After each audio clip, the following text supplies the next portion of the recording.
ফুটবলের জাদুকর বললে বিশ্বজুড়ে যাদের নাম আগে আসে পেলে, ম্যারাডোনা, মেসি, রোনালদিনহো, নেইমার কিংবা রোনালদো। কিন্তু জানেন কি, আমাদের দেশেও ছিলেন একজন প্রকৃত ফুটবল জাদুকর, যার খেলা বিশ্বকেও তাক লাগিয়ে দিয়েছিল। সিনিয়র রিপোর্টার জাহাঙ্গীর আলমের প্রতিবেদনে দেখুন বিস্তারিত।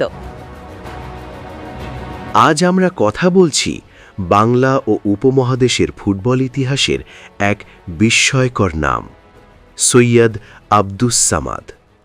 ১৯৯৫ সালের ৬ ডিসেম্বর তৎকালীন পূর্ণিয়ায় জন্ম নেওয়া এই ফুটবল শিল্পী এমন এক সময় খেলেছেন যখন পেলে বা ম্যারাডোনার জন্মই হয়নি। কিন্তু তার ফুটবলীয় নৈপুণ্য সে সময়ই পৌঁছে গিয়েছিল আন্তর্জাতিক উচ্চতায়। সৈয়দ আব্দুস সামাদের খেলাকে ঘিরে রয়েছে বহু অবিশ্বাস্য গল্প।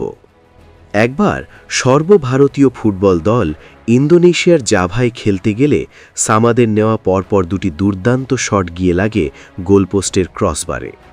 গোল না হওয়ায় বিস্মিত সামাদ অভিযোগ করেন গোলপোস্টের উচ্চতা কম। পরিমাপ করে দেখা যায় সত্যি গোলপোস্ট আন্তর্জাতিক মানের চেয়ে ৪ ইঞ্চি ছোট। ফলে সেই দুটি শটকেই গোল হিসেবে স্বীকৃতি দেওয়া হয়। আরেক ঘটনায় খেলার আগে মাঠ পরিদর্শন করে সামাদ জানান মাঠটি আন্তর্জাতিক মানের নয়। পরবর্তীতে মাপজোখে তার অভিযোগই প্রমাণিত হয় সত্য। সবচেয়ে আলোচিত ঘটনা ঘটে লন্ডনে।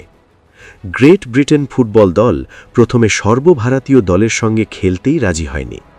তখন সামাদ চ্যালেঞ্জ ছুড়ে দেন তিনি একাই প্রতিপক্ষকে ১ হালি গোল দেবেন। চ্যালেঞ্জে সাড়া দিয়ে খেলা শুরু হলে সামাদ করেন ৪টি গোল। সর্বভারতীয় দল জয় পায় ৪-১ ব্যবধানে।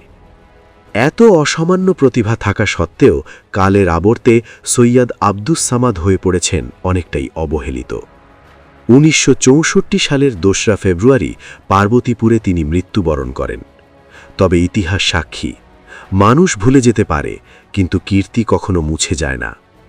বাংলা ও উপমহাদেশের ফুটবল ইতিহাসে সৈয়দ আব্দুস সামাদ থাকবেন চিরকাল একজন অমর ফুটবল জাদুকর হিসেবে।